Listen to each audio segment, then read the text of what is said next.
रात का समय था। एक बूढ़ा दार्शनिक पहाड़ की चोटी पर बैठा था। उसके चेहरे पर एक अजीब सी शांति थी, जैसे वह जीवन और मृत्यु दोनों का रहस्य जानता हो। तभी एक जिज्ञासु युवा यात्री वहां पहुंचा। उसने पूछा, बाबा, मृत्यु के बाद क्या होता है? क्या आत्मा बचती है? क्या जीवन का अंत यही है?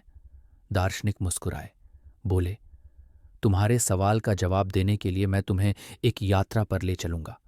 हर धर्म, हर परंपरा और यहां तक कि विज्ञान भी अपनी कहानी सुनाएगा। क्या तुम तैयार हो?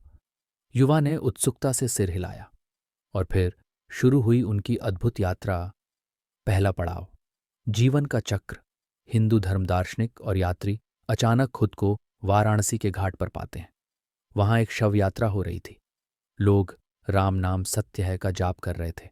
दार्शनिक ने कहा, यहां लोग मानते हैं कि मृत्यु के बाद आत्मा शरीर त्याग कर एक नए जीवन में प्रवेश करती है। ये चक्र तब तक चलता है जब तक आत्मा अपने कर्मों से मुक्त न हो जाए। इसे मोक्ष कहते हैं। तभी एक साधु पास आया और बोला, जीवन और मृत्यु दोनों एक ही सिक्के के दो पहलू हैं।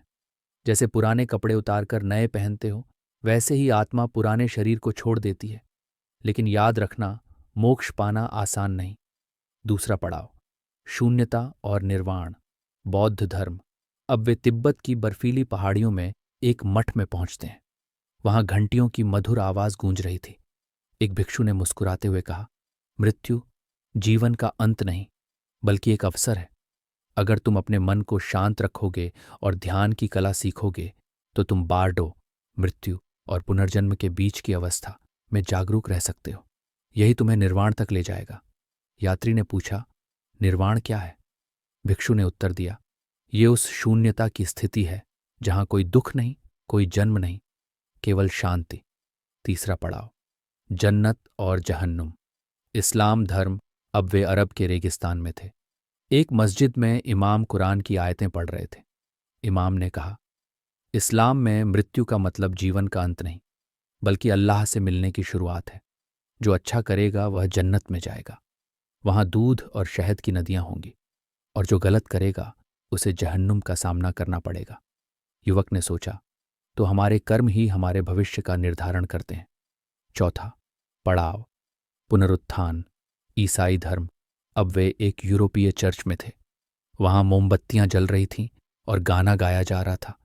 पादरी ने कहा, यीशु मसीह ने हमें अनंत जीवन का रास्ता दिखाया। मृत्यु केवल एक दरवाज़ा है।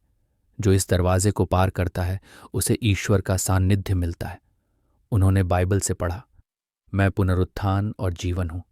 मुझ पर विश्वास करने वाला अनंत काल तक जीवित रहेगा। यात्री को यह विचार प्रेरणादायक लगा। पांचवा पड़ाव, प्रकृति का चक्र। आदिवासी परंपराएं। अब वे एक गहरे जंगल में थे।